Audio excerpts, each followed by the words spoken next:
3400 watt. Oke, mulus. Nah, ini dia hampir menyentuh 4028, tambah lagi. Nah, ini dia hampir menyentuh batas bawah. Oke, start lagi. Terus. Nah, ini terdeteksi AC error. Oke ya, kalau AC ya, dia tetap proteksi. Oke, dilepas. Nah, saat dilepas dia akan kembali stabil lagi.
Lanjut lagi pengujian satu unit inverter rak ya. Jadi ini modelnya rak, nanti mau ditumbuk dengan baterai lithium.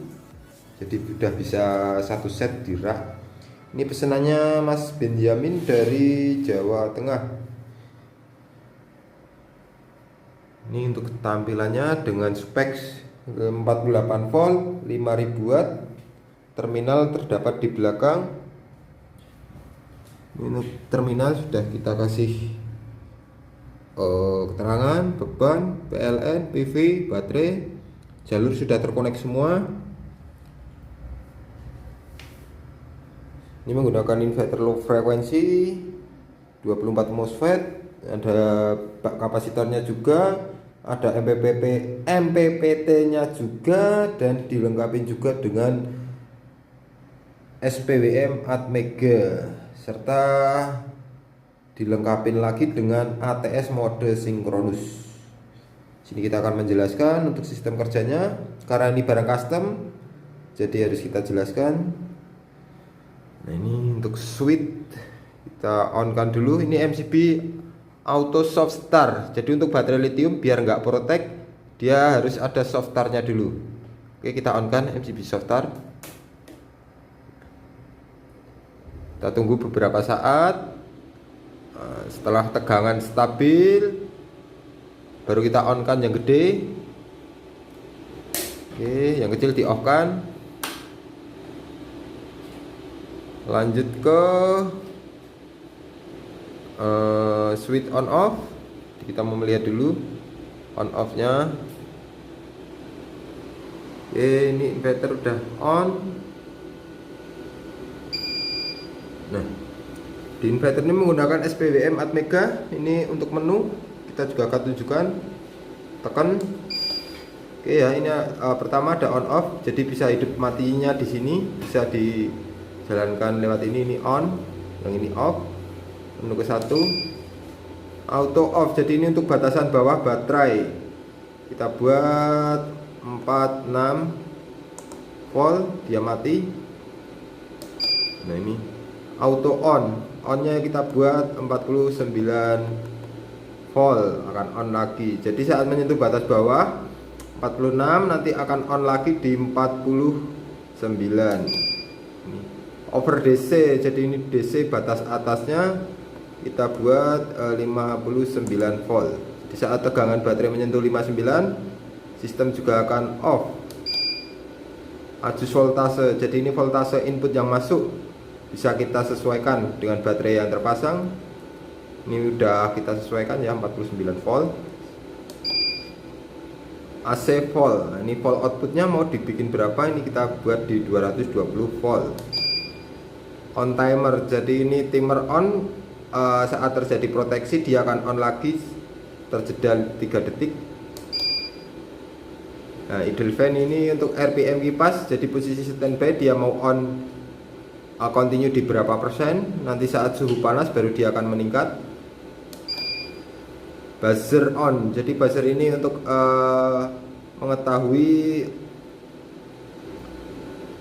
jika ada kendala ya, buzzer akan berbunyi jika menyentuh batas bawah baterai atau menyentuh batas atas atau memproteksi, buzzer akan berbunyi. Nah, di sini buzzer juga bisa kita nonaktifkan. Nah, off, ini kita buat on aja. Nah, ini adjust voltase. Jadi untuk voltase outputnya ya, mau berapa volt. Ini MCB inverter kita on kan. Nah, MCB inverter on, ini bisa dilihat voltasenya 227. Misal kita mau buat di 225 volt, kita tinggal turunkan. Nah, ini udah turun. Oh, 219 kekecilan. Kita naikkan. Oke, 224, kita tambah satu lagi. 225. Oke. Lanjut. Nah, dead time ini nggak usah setting, ini settingan udah buat kinerja MOSFET. Oke. Udah on lagi. Nah, sekarang kita akan masuk ke sistem panel surya. Jadi ini MCB input output di sini. Kita akan on kan, kita lihat. On. Nah, ini tegangan PV 80 volt.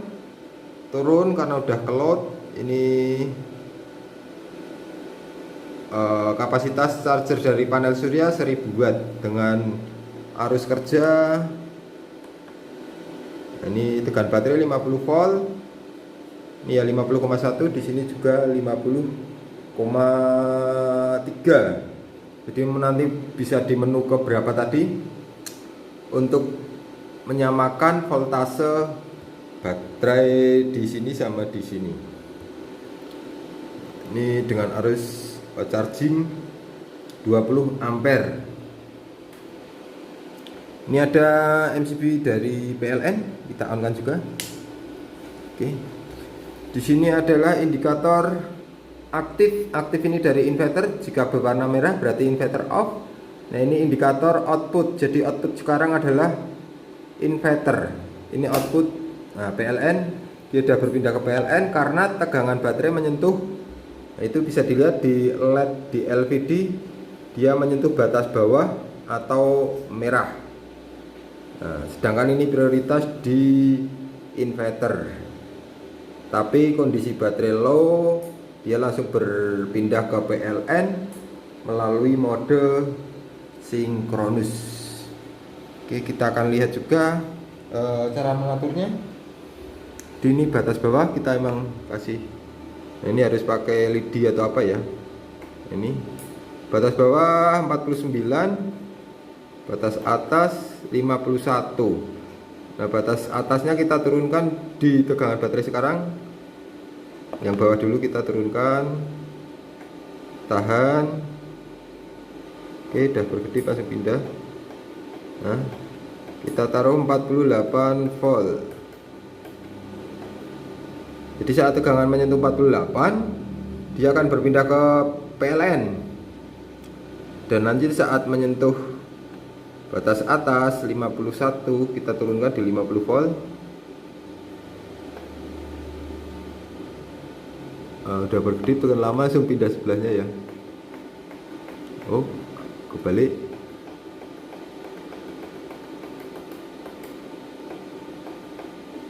Oke.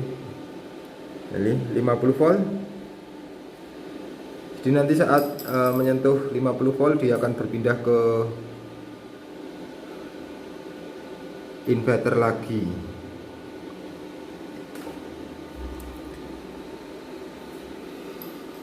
Dan ini ada switch untuk prioritas. Jadi mau prioritas di inverter atau prioritas di PLN.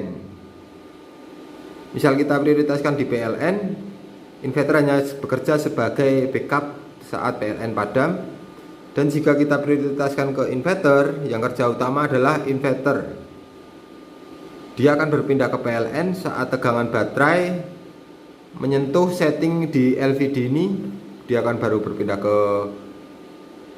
PLN dan akan berpindah ke inverter lagi setelah tegangan baterai menyentuh batasan atas. Tentunya dengan mode perpindahan sinkronus. Sini kita juga akan menunjukkan untuk sistem perpindahannya. Ini osiloskop. Ini gelombang dari inverter. Yang kerja adalah inverter.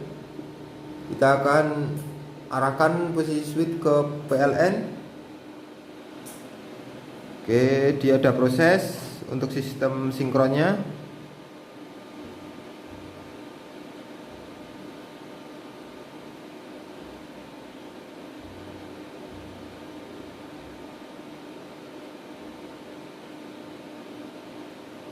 Nah, oke, dia sudah berpindah ke PLN melalui proses sinkron ya. Nggak ada persimpangan fase, nggak ada jeda, nggak ada kedip. Bisa terdetek di osiloskop. Pindah lagi ke inverter.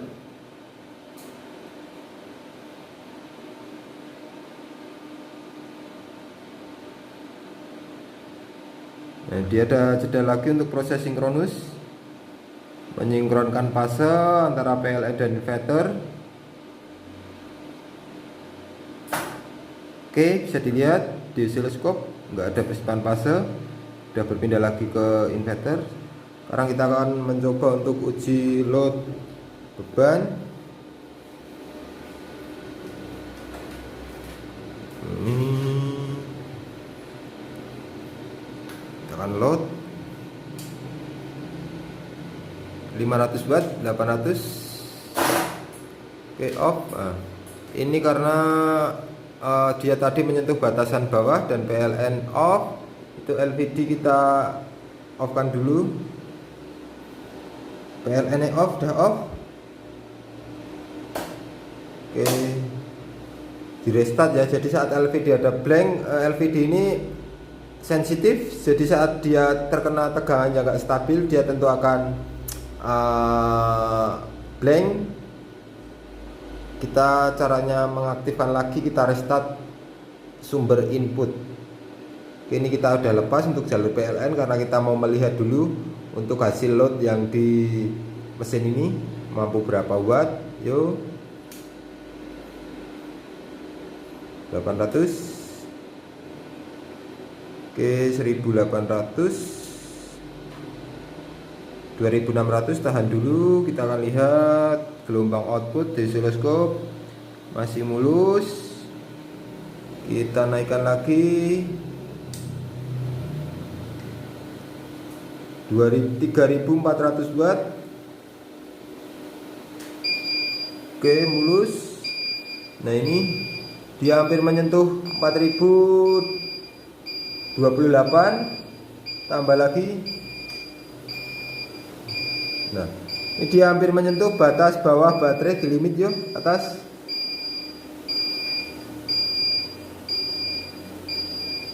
Ini continue di 5000 watt. Kita akan limit di 5000 watt.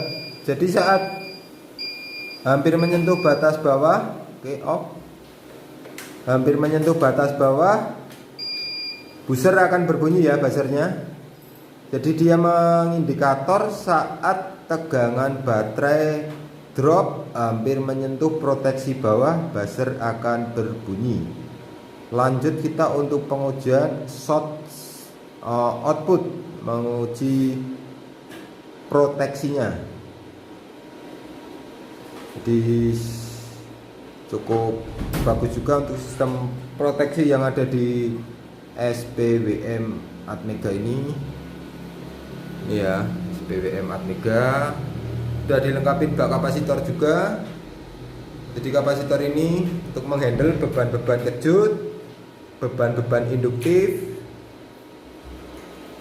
biar tidak langsung nyampe ke baterai. Ini tegangan gelombangnya masih stabil. Ini tipe low frekuensi jadi dinaikkan ke atas. Nah ini low frekuensi jadi nggak nyetrum ya, kasih naik lagi. Nah, oke, jadi dipegang enggak nyetrum, pegang salah satu ujung enggak nyetrum, tipe low frekuensi. Kita akan coba uji short. Oke, off. Nah, dia akan on lagi ya setelah memproteksi off, dia akan on lagi. Gimana jika kita short lama, Mas? Oh, yuk lihat aja.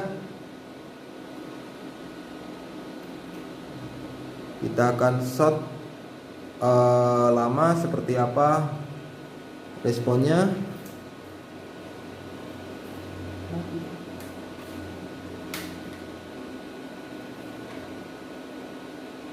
Ini tegangan udah normal di 2200. Coba short lama. Hah? Oh, di belakang ada MCB nya, jadi MCB juga memproteksi off.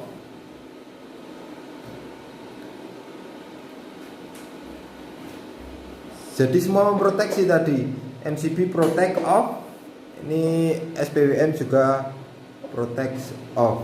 Langsung aja untuk MCB output, karena di depan ini sudah terdapat MCB dari inverternya itu sendiri. Ini MCB pakai 20 ampere ya. 20 ampere ini udah 5000 watt, masih aman.